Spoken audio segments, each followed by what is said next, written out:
the House.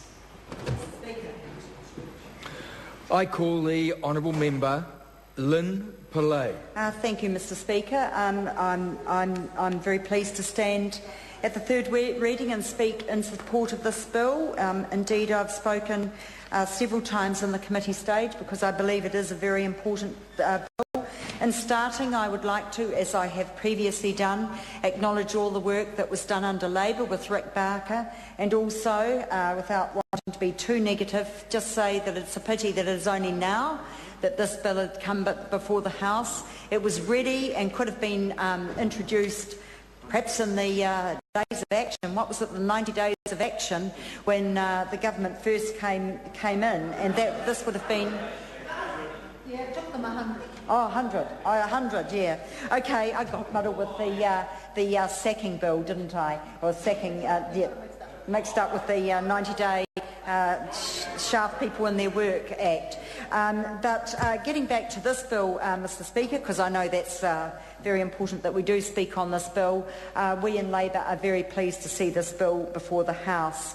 And are very pleased to see all the work that Labor put in, and acknowledge the work that Simon Power on behalf of the government has put in as well. Let's get the negative out of the way first. One disappointment is that we didn't see an overarching agency with responsibility for fines. There's no provision for this in the legislation, and I know that was one of the things that Labor really wanted to be part of the legislation. However, let's focus on the positive things. It certainly is going to cut down or to alleviate a lot of the problems in terms of unpaid fines in this country. And if we look at the statistics, between July 2008 and June 2009, the courts wiped $95 million in fines, but that was out of a total of $806 million in unpaid fines.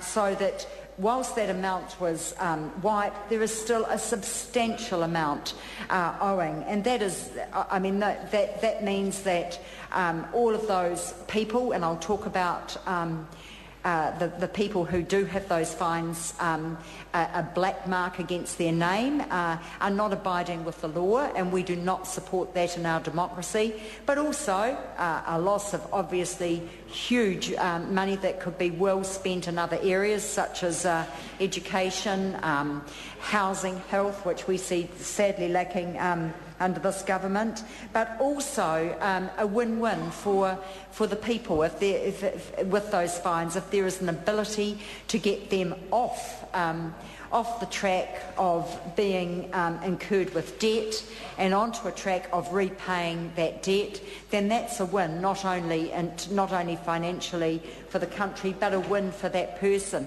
And now I'm going to talk about, because predominantly, and I haven't got the statistics in front of me now, so I'm only going to work from memory, but I think I recall that some 69% of people in this unpaid fine situation are young people between 20 and 39 years, I think. I stand corrected if anyone's able to correct me, but obviously, and as I've said before, I would certainly put it out there that I'd be very, very confident that an overwhelming majority of them, those people, would be young men. So this is very much a progressive move in accountability and perhaps setting people on the right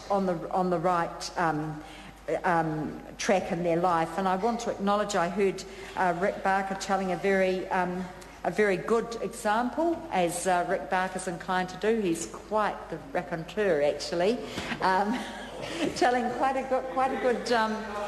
good example of a young man and his experience with debt, and indeed, though that is the examples that we hope are going to remedy the situation.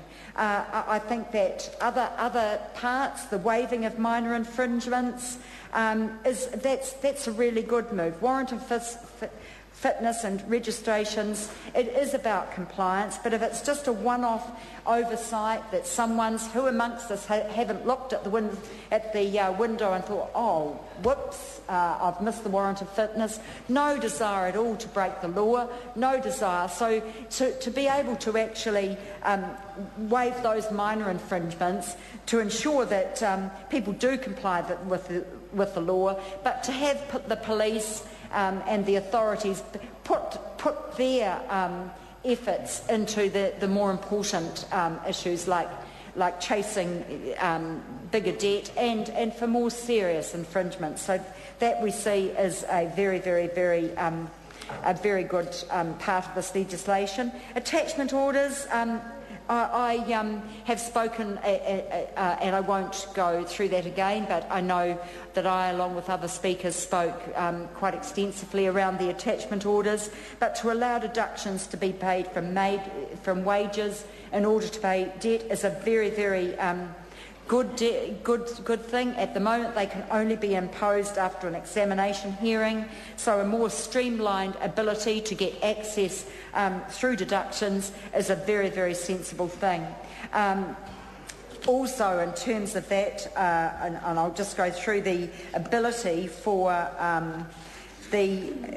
arrangements for longer time to pay fine or payments by instalments. This, I believe, Mr. Speaker, is a very, very, very progressive move.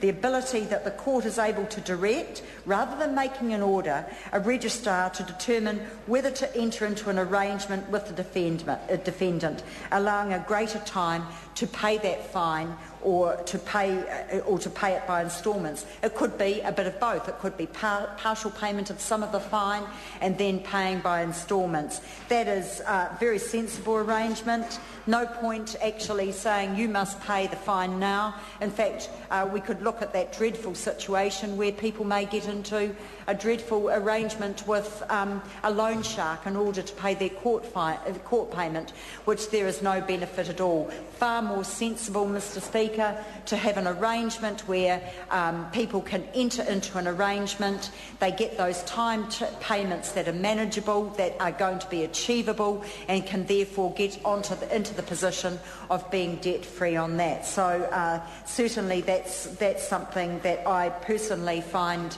a very, very, very good part of this. I see I've got 2 minutes to go. Thank you very much, Mr. Speaker. I also I will take this chance. The member says it's not compulsory, but I've got plenty more to say on this, and I take issue with him saying that. He knows it's the part of a good opposition to use all their time for speeches and try and make them as entertaining and Trevor Mallard is here and he's trying to help, and that's something that we always say in our caucus. Good old helpful Trevor. So thank you, Trevor. Especially the Women's Caucus, very popular with the Women's Caucus. But going back to the bill, Mr. Speaker, I want to take this opportunity to congratulate the Law and Order Committee, Select Committee, which did a very good job on this bill.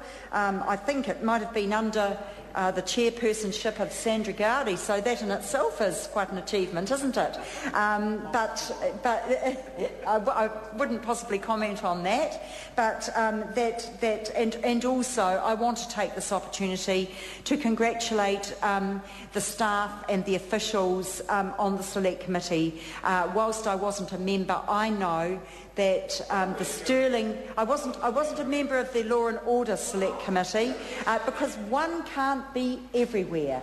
But I know that we had good representation on that committee, and I know they were very, very well supported and served by both the officials and staff, and I want to take this opportunity to thank them, and I know other members will probably take the same opportunity to do so. So, as Trevor Mallard's reminded me, and as Mr. Speaker is saying, it's time to wind up. I just want to say well done, congratulations, and I commend this bill to the House. Thank you. I call the honourable member, Dr. Kennedy Graham. Thank you, Mr. Speaker.